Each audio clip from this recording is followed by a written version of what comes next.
Our first speaker is Sarah Coleman. She's out of Muskegon Area Math Science Center, and she also works for the Muskegon Area ISD. She's been a science consultant there for several years now, and she's the project director for West Michigan Great Lakes Stewardship Initiative and works on the modeling instruction grant for Michigan. Before working at the ISD, she was a science and math teacher for 13 years. Let's give Sarah a warm welcome.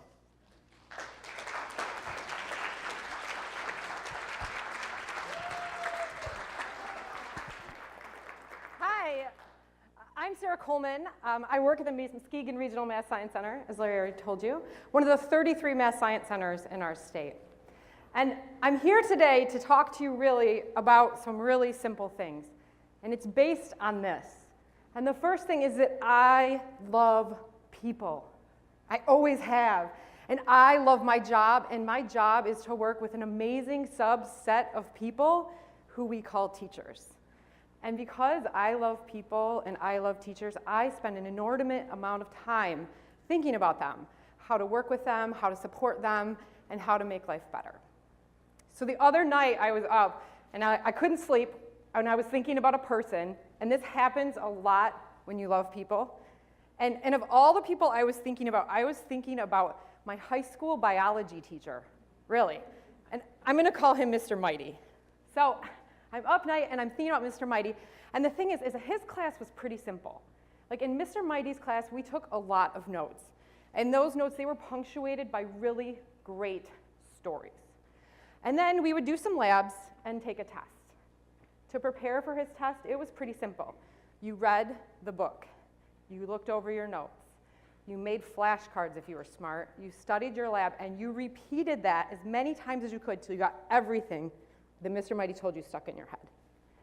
The thing, though, about Mr. Mighty is that I loved Mr. Mighty, and he loved me. This man loved kids, and I liked him so much that I would go on to take 2 more of his classes. So I was up really late at night thinking about him because he reminds me of so many of the teachers I work with. These people, they love kids. They love their jobs. They love getting up every morning to go inspire the young people of tomorrow and share their passion about their content. And the thing about my job is that these people I respect, I'm almost always asking them to change. It's hard. And so what I really want to talk to you about today is my think and thunks about how to support people in change, since I do so much of that in my job. So I came up with a couple basic ideas. And my first idea about supporting people in change, this is going to be revolutionary: be nice. That sounds really, really simple, but actually I'm going to talk about it. There's a lot more to it than it sounds. So the first thing I think about being nice is listening to people. But don't just listen to people to pause and paraphrase and repeat what they say. Listen to people to understand what they value. When you understand what someone values, you understand how to best support them. I currently run a professional development, and at some moment in this professional development, almost everyone in the room questions their own content knowledge.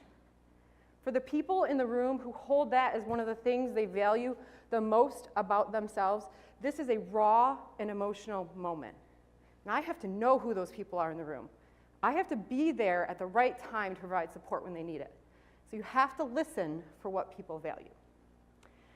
Now, that's just the beginning, because the next part about being nice is to develop empathy. And to tell you a little bit about this, I'm actually going to tell you about my best, worst professional development moment ever, right?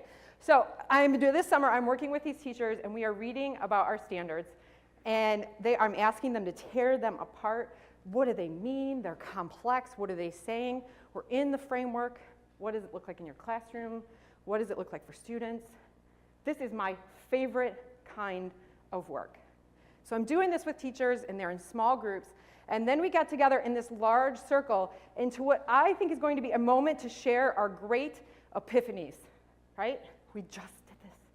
And about a minute in, a woman started yelling, like really yelling. And although she kept telling me she wasn't mad at me, she was mad. And she was mad because these are the same standards that everyone else has. So why do we have to spend so much time trying to figure them out? And she was mad because she wanted to be in her classroom with kids. And she was mad because she is a teacher and she is asked to do so many things. And I was asking her to do one more thing. And the worst part was, in my worst professional development moment ever, as the other people standing in the circles, they were shaking their head in agreement. And my pits were so sweaty. And in this moment, I am doing every facilitator move I have to try to calm this woman down. And I'm telling you right now, it wasn't really working. And at the end, she was still really mad and almost in tears. She said, "I'm sorry, I've lost my cool, I'm gonna go." And she walked out of my circle. And it was my worst professional development moment ever. And somewhere in there, and I don't know where this came from, but somewhere from inside me, in a very stern voice, I said, "Stop." And she did. And I said, "Look at me." And she did. And I said, "Thank you." I said, "Thank you for saying what so many other people in this circle were feeling and thinking. Did you see them shaking their heads?" And she said, "Yes." I said, "That was brave.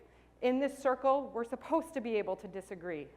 I know you lost your cool, but thank you for feeling who you are."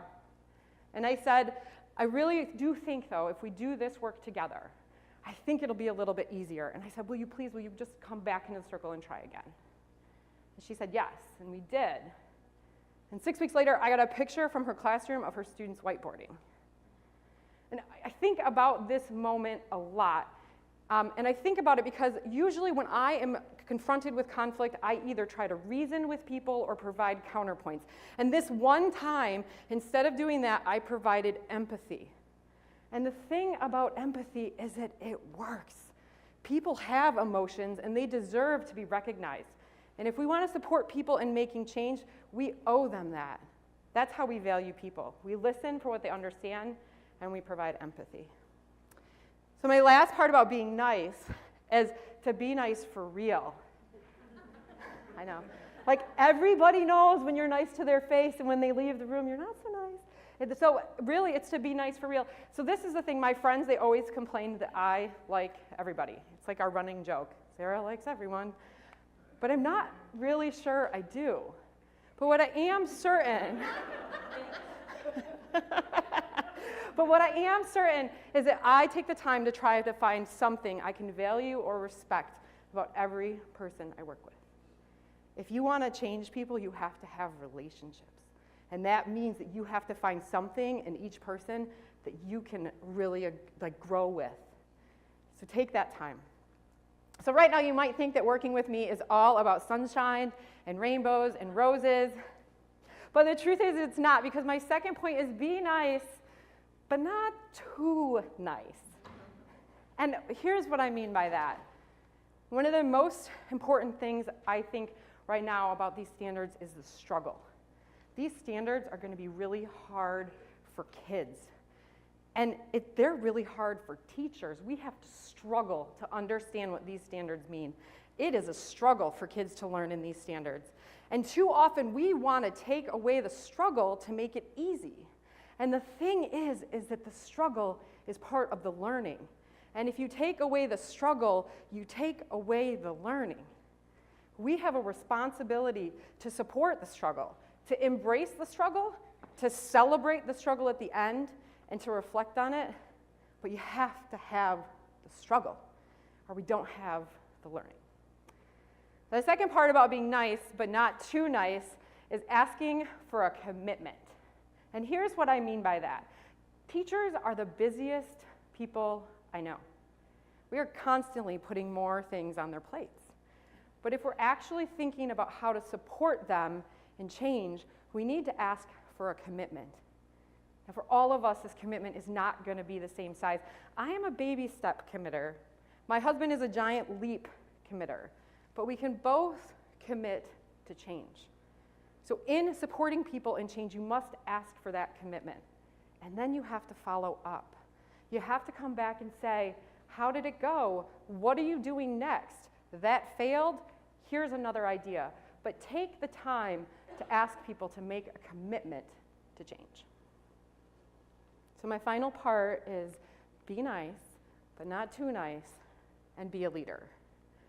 If you're here today, whether you're a teacher or a researcher or a science consultant or a coach, you are a leader. And to me, this leadership is best described by one of my friends who says, don't be a leader. Don Pattis says, be a lead learner. And here's what that means to me. Don't lead from the front. Lead next to people. Take the time to ask questions to explore together. Be the lead learner. Open yourself up to change because you all have to be part of this process. And in doing that, this is really important, as you take on the role as a lead learner, you must be open and honest. Open up your classroom, open up your research, open up your work, but be prepared to share all the things you do, including your failures. People, frankly, they are way more interested in all the ways you failed than in all the ways you succeeded. So my final part about being a leader is that this thing called change, it is really hard. You need to go into it with an inspiration. For me, one of my many inspirations is my daughter, Anya. This is Anya. She's 5 years old. She is super funny. She is really smart. She is a firecracker. And she thinks matching is like so not cool. And the reason she's one of my inspirations is because Anya is growing up in a world that has a lot of differences from the world I grew up in. And I have the opportunity and the responsibility to help change this world to make it a place that's going to better fit what she needs. And that inspires me every day to get up and to strive to get better myself and to strive to make other people better as well. So find your inspiration and use it every day. So today we are going to hear a lot of different STEM talks about a lot of different topics. And I'm going to challenge you to commit to something from one of them. Commit yourself to a change that you can do. Commit yourself, do that for you. Just do that for me, and I hope you can do that for all the Anyas we're going to educate together. Thank you. Thank you, Sarah.